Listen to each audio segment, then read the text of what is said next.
Acaba de traducirse al castellano este ensayo, escrito originalmente en catalán y que obtuvo el premio Josep Vallverdú en 2017. Goodbye, verdad, del catedrático de Filosofía y profesor de la Facultad de Filosofía de la Universidad Ramon Llull, Joan García del Muro Solans. Y hoy le hemos invitado para hablar de él porque plantea un tema de total, urgente actualidad que va más allá de la impunidad de las mentiras en el discurso público, que llega incluso a constatar su alarmante eficacia. Bienvenido. Hola, muy buenos días. ¿Qué ha pasado? Quiero decir, ¿cómo es posible que estemos en un mundo en el que la mentira no solo sea impune, sino que además sea rentable? Ese es el gran problema del libro. Yo creo que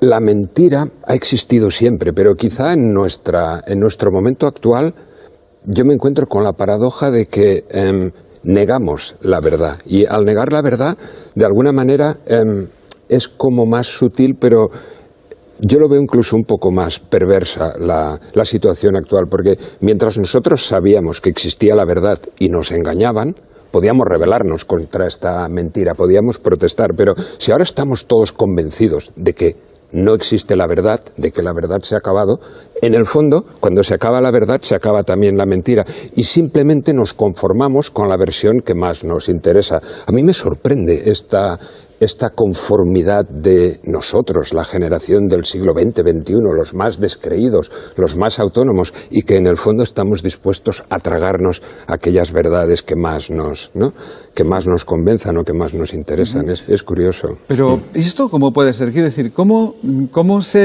ahora se niega la verdad? Cualquier verdad es lo mismo que cualquier mentira, ¿no? Quiero decir que si todas las verdades o todas las opiniones, son verdaderas, pues también todas son falsas, ¿no? Porque quiero decir, si una va en contra de otra, o te quedas con una o te quedas con otra. Si alguien ha metido la mano en el cajón, ¿la ha metido o no la ha metido? ¿Ha sacado dinero o no la ha sacado o no ha sacado dinero? No puede ser que haya metido esa y no haya metido la mano al mismo tiempo, ¿no? ¿Eso cómo puede ser? Claro, exactamente.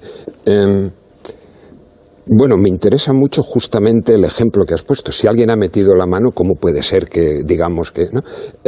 Yo creo que el asunto es diferenciar lo que es el discurso de los hechos. El discurso de los hechos. Está claro que en nombre de la verdad se han cometido a lo largo de la historia muchas barbaridades, ¿no? O sea, un superávit de verdad, podríamos decir, conduce a donde conduce. Pero me parece que analizar ahora lo que está pasando con este mismo esquema igual es un poco anacrónico. Me parece que lo que estamos sufriendo ahora no es este exceso de verdad, sino más bien la ausencia de verdad.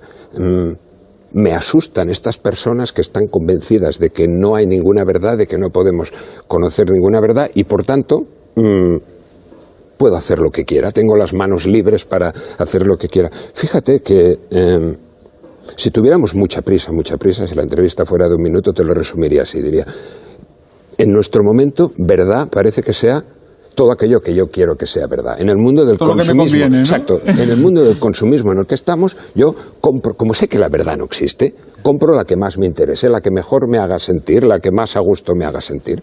Me levanto por la mañana, entro a Twitter y es genial. Todo el mundo está de acuerdo conmigo, todo el mundo piensa lo mismo que yo. Y me siento bien, me siento como si me masajearan, Pero en el fondo es inquietante esto, porque fíjate que la diferencia entre realidad y ficción se ha diluido de tal manera que como ya la realidad ni la quiero conocer ni me interesa, me conformo con mi ficción. Y claro, este verano, bueno, iba a decir, ocurrió una cosa muy divertida si no fuera tan triste, pero supongo que lo recordarás.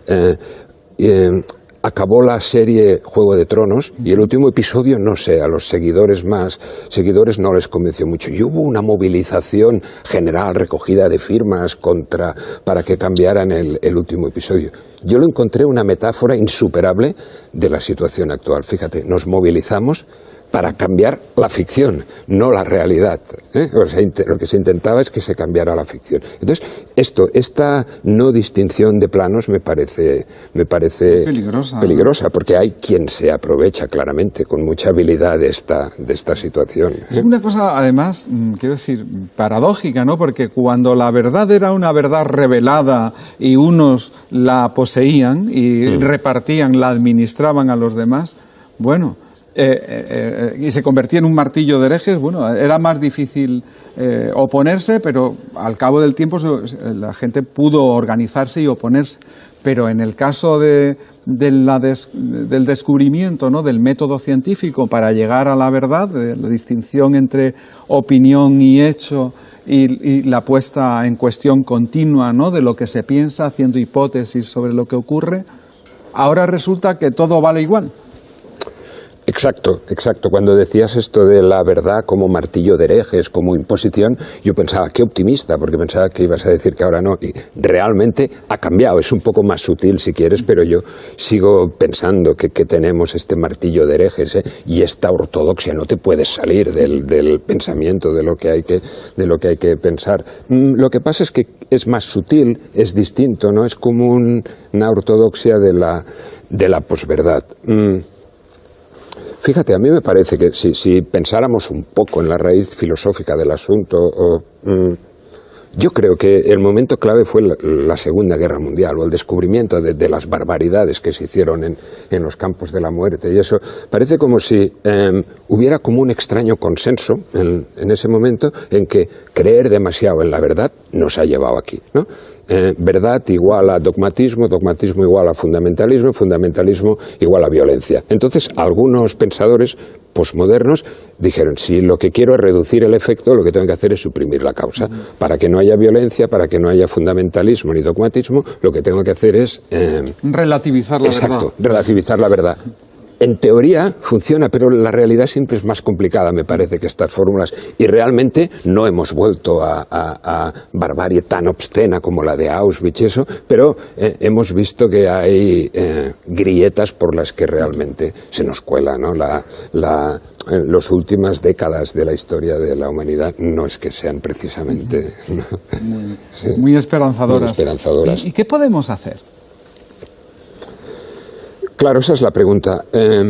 Es mucho más fácil criticar, diagnosticar, ¿no?, ver dónde está el problema que proponer una solución. Yo creo que si eres consciente del problema, al menos algo has avanzado ya, ¿no? Quien sabe que tiene una patología, al menos al médico. Bueno, exacto. Entonces, ¿cómo solucionarlo? Pues yo creo que la posverdad, en realidad, o este tipo de mentalidad, lo que origina es una polarización clara en el mundo de la política. O sea, en el fondo, si mi discurso ya no lo puedo comparar con unos hechos de fuera, si el criterio ya no son los hechos, resulta que, en el fondo, acepto lo que dicen los míos. Acepto lo que me viene. En el fondo, la verdad se convierte, me parece, en un asunto casi de poder. Quien tiene el poder para establecer una determinada, impone la verdad. Y entonces, el criterio que yo sigo es, si lo dicen los míos, me lo creo. Y si lo dicen los otros, no. Y esto, que yo no culpo a las redes sociales, pero sí que ayudan a enfatizar este movimiento. Y claro, fíjate que esto me parece terrorífico, porque en el fondo vamos creando cada vez como una especie de burbujas, ¿no?, de cámaras de resonancia, porque yo solo oigo a los míos, cada vez a los demás los veo más lejos, cada vez estoy más enfadado con ellos, cada vez los entiendo menos, me interesan menos, incluso cada vez los veo menos, cada vez llego a deshumanizarlos, ¿no? Los otros pueden incluso darme asco o darme miedo y serían como escalones en el problema. Entonces, ¿qué podemos hacer? Yo no sé muy bien cómo, yo intento pensarlo, pero si quieres te puedo explicar muy rápido un par de anécdotas que me parece que son la contraimagen de esto que estamos viendo. Una en el Quijote, por ejemplo. En el capítulo 22 de la primera parte, que Riquet dice que es la más quijotesca de las aventuras de del Quijote, que por cierto la comentasteis un día Sí, en tu programa. Centenario. Sí, ¿no? Sí. Cuando él ve a una cuerda de presos encadenados que los llevan a galeras. Eso fue con Reyes Mate. Sí. Pues, y entonces él los ve y quiere ir a salvarlos, y Sancho le dice no, que han sido condenados por el rey, ¿no? Y estaba el famoso Ginés. Y entonces el Quijote dice, me da igual, están sufriendo, ¿no? Y al final, bueno, va y se arma la de San Quintín, pero ver el sufrimiento del otro me parece lo que lo que esta polarización, solo estar encerrado en los míos no nos deja ver. Hay otra anécdota muy bonita, está en el prólogo de un libro de Irene Nevirovsky. Explica el prologuista que al final de la Guerra Mundial, cuando ya Alemania estaba perdiendo la batalla, cada vez enviaban al frente a niños más pequeños, a tropas, carne de cañón auténticamente. Entonces los entrenaban un poco, les hacían como un cursillo muy rápido de cómo disparar y los enviaban al frente, y muy rápido. Había un chico austríaco que se ve que en el entrenamiento acertaba siempre a la diana, era infalible. Entonces, cuando lo llevaron al combate, lo pusieron encima de una loma y le dijeron, tú tienes que disparar allá abajo. Lo dejaron ahí y cuando volvieron por la noche no había disparado ni un tiro. Y entonces, antes de hacerle el consejo de guerra en el que le condenaron a muerte, le preguntaron, ¿pero por qué no disparabas? Y él respondió, porque allá abajo había gente. Esto me encanta, o sea, la idea, me parece, a lo que me preguntabas, ¿no? ¿Cómo contrarrestar esto?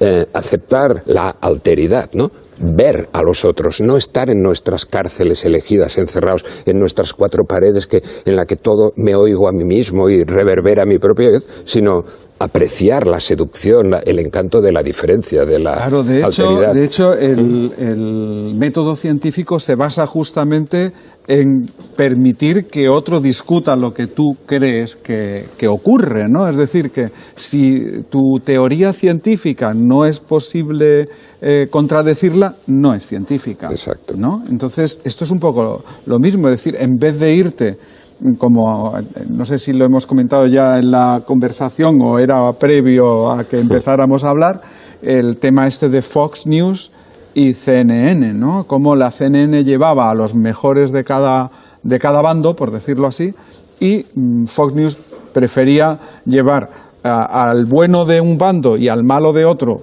para un tipo de personas y viceversa para otro tipo de personas, con otro pensamiento, ¿no? Entonces, en fin, que lo que se trata más bien es justo permitir que el otro se defienda, ¿no? Que el otro argumente. Exacto. Pero en realidad, fíjate que en el mundo de la posverdad en el que vivimos, cuando se hacen afirmaciones de estas de posverdad, siempre son para desacreditar al adversario. No interesa oírlo, no interesa escucharlo, no interesa dialogar, sino simplemente mensajes, sobre todo, bien emocionales y además incluso bien espectaculares. Incluso cuanto más absurdo, cuanto más inaudito sea el mensaje, más más se viraliza, comparte, ¿no? más, se llama así. Y en el fondo da igual que sea mentira, porque como que son mensajes emocionales. Cuando yo descubro que era mentira, en vez de indignarme contra el que me lo ha enviado, como que el efecto emocional ya me lo han hecho, normalmente lo que pienso, bueno, sí, esta era mentira, pero seguro que ha hecho otras de iguales o peores o parecidas. Entonces, me ha interesado mucho lo que has dicho del modelo de la ciencia. Está clarísimo, ¿eh? A mí, me inquieta dar tantas vueltas para acabar en un dogmatismo, ¿no? Para no ser capaces de escapar del dogmatismo cuando tenemos el modelo de la actitud científica que, claro, que al final es prueba, error o confirmación. Exacto. Y siempre está todo en cuestión. Quiero decir que cuando se demuestra que algo que se creía no es así porque no funciona en la realidad, pues hay que cambiar la hipótesis. Exacto, es la humildad del que busca la verdad y el conocimiento, no del que intenta imponerse. Exacto, sí. Ha sido un verdadero placer. Muchísimas gracias. Gracias a ti. Seguimos.